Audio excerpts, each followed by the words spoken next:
यादव साहब, मेरा यही सवाल था आपसे कि भारत अमेरिका की तरफ देख रहा था और अमेरिका की जानिब से जो स्टेटमेंट सामने आ रहे हैं वो बिल्कुल भी भारत की फेवर में नहीं है। वो न्यूट्रली है, मेरिट पे बात करने की बात कर रहे हैं। वो अमेरिका तो इस वक्त दुनिया में यानी अंडर प्रेसिडेंट ट्रंप अमन कराने की कोशिश कर रहा है। आपने देखा है कि यूक्रेन रशिया वॉर की बात सऊदी अरेबिया में हुई और मुख्तलिफ मकामात पे। इसी तरह जो इसराइल की ईरान से मुमकिन जंग है या अमेरिका की खुद, उस पर भी एक न्यूक्लियर डील या उस जंग को अवर्ट या उसको ना करने की कोशिश हो रही है, पीसफुल सोल्यूशन या डिप्लोमेटिक कोशिश हो रही है दूसरी जगहों पे भी। तो वो तो खुद इस वक्त दुनिया में सो मेनी रीजंस, और वो एक पूरी डिस्कशन और बहस है, उसमें हम अभी नहीं पढ़ते।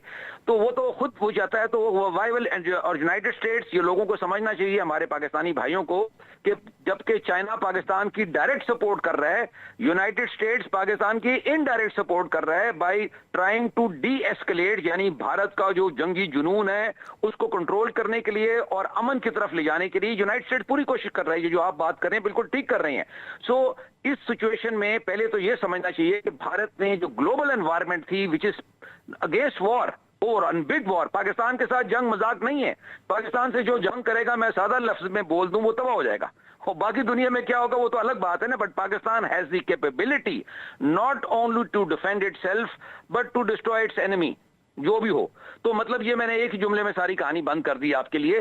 तो अगरचे पाकिस्तान तो कुछ भी नहीं कर रहा, ना जारियत कर रहा है, ना करना चाहता है और अमन की तरफ जाता है। मैंने खुद ये शुरू हुई बात तो सबसे पहले मैंने ही कहा था कि Pakistan should offer peace to India despite all the Indian provocations और उनका मीडिया, उनका वॉर हिस्टीरिया और उनका ये जो आपको पागलपना आ रहा है, उसके बावजूद हमें अमन की बात करनी चाहिए। और हमारी, आपने देखा है, स्टेट ने, हमारी गवर्नमेंट ने, हमारे तमाम मीडिया ने बड़ी मेच्योरिटी से डील किया है। सो ये सिचुएशन है। अभी सबसे बड़ा जो मसला है ना, अगर आप पूछें कि आज इस वक्त मसला क्या है, इस वक्त at this point of time मसला यह है कि इंडिया ने जो वॉर हिस्टीरिया क्रिएट किया अपने मीडिया के थ्रू, प्राइमरीली जो उनके कंट्रोल में ही है, दिल्ली के, अब वो इतना उन्होंने एस्केलेट कर दिया अपने लोगों की, उन्होंने जो ख्यालात दिखा दिए और पाकिस्तान को इतना डिग्रेड किया मीडिया पे, बॉलीवुड की स्क्रिप्ट चला के, कि अब वो उससे नीचे कैसे उतरे, ये उनका मसला है इस वक्त। यानी कि अगर वो जंग नहीं करते या मिस एडवेंचर नहीं करते या कुछ भी नहीं करते, तो फिर ये जो गवर्नमेंट है उनकी, और उस खाली गवर्नमेंट नहीं, जो इन्होंने पूरा इंडिया की वहां की आवाम चाहती है मिस एडवेंचर बनाई है। मेरा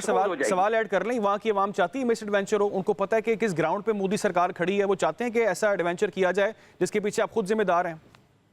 1 बिलियन इंडियन जो है ना, वो तो गुर्बत में है। लोग समझिए, ये जो इंडिया की जीडीपी है ना, इंडिया में इंडिया की आधी दौलत सिर्फ 1% ऑफ इंडियंस के पास है, जो इलीट है इंडिया की। तो बाकी एवरेज इंडियन की तो है ही नहीं। ये तो जो कंट्रोल है, जो वहां पर इलीट बैठी है, उनकी political elite and economic financial elite, ये तो वो है, उनकी गेम है। आम इंडियन का आप ये देखें ना कि आम शख्स जो है, पाकिस्तानी हो या इंडियन हो या दुनिया का कहीं भी हो, आप ये यूक्रेन की तस्वीरें देख लें, गाजा की देख लें, आम लोगों के साथ क्या होता है जंग में, नुकसान ही होता है ना, फायदा तो नहीं ना होता किसी का। तो वो तो नुकसान ही होगा। पाकिस्तान बार बार कह रहा है, भरपूर कह रहा है, तरीके से कह रहा है, और उनको पता है। लेकिन उन्होंने अपने जहन में ये जो चीज पट्टी पर चला ली है ना, प्रोग्रामिंग कर ली है कि शायद वो ग्लोबल पावर बन गए हैं या ग्रेट पावर बन गए हैं और पाकिस्तान कुछ भी नहीं है, ये उनके जहन में है। तो ये विच इज नॉट रियलिटी। ये तो ऐसी तो सूरत हाल ही नहीं है। इंडिया ने कुछ जगहों पे फायदा मतलब किया, एडवांस जीडीपी बड़ी कर ली है, ठीक है, लेकिन उससे जंग नहीं जीती जा सकती। वो जो जंग जीतने के लिए बहुत कुछ और भी चाहिए ना, और दुनिया उनके साथ नहीं है, सबसे इंपॉर्टेंट बात है, और पाकिस्तान तैयार है अपना दिफा के लिए।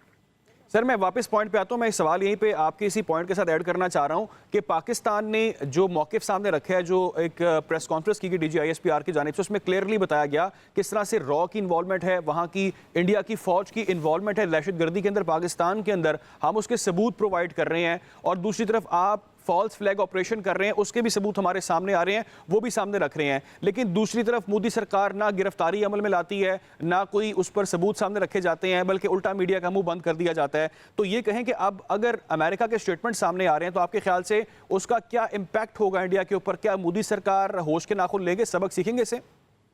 इस वक्त इंडिया का प्रॉब्लम यह है कि चाइना पाकिस्तान की सपोर्ट कर रहा है, तुर्की भी कर रहा है, और मुल्क भी कर रहे हैं डायरेक्टली और इनडायरेक्टली।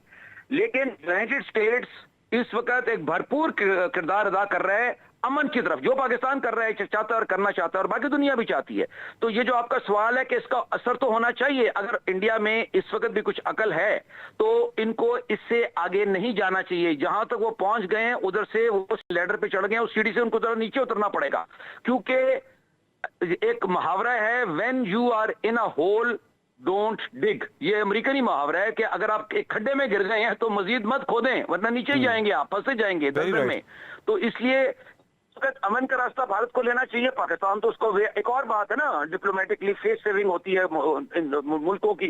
पाकिस्तान तो रास्ता दे रहा है उसको बाहर का, मतलब इस मसले को हल करने का। पाकिस्तान कर रहा है कि जी हम इसके सामने तो कराया नहीं, नंबर 1, और नंबर 2 हम तो कोऑपरेट करने को तैयार हैं, इम्पार्शियल इंक्वायरी करा लें, दुनिया को ले आए इसमें। और पाकिस्तान अमन की बात कर रहा है ना, तो या तो बिल्कुल पाकिस्तान टेक्निकली राइट बात कर रहा है। मैं आपकी तरफ वापस आता हूं नादिर साहब, मैं आपकी तरफ से वापस आता हूं। पाकिस्तान से